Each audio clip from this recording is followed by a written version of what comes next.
በቤተ መቅደስ ያሳደግከኝ ለአፌ ጥበብን ያስተማርከኝ የልጅነት አምላክ ወዴት አለ?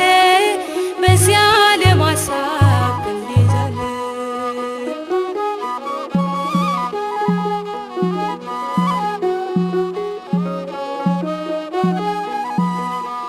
አባካኝ ሆኛለሁ አመፀኛ ለዚያ ዓለም ኃጢአት የማልተኛ ነፍሴ ተንገላታች በመከራ ማን ያገናኛት ካንተ ጋራ?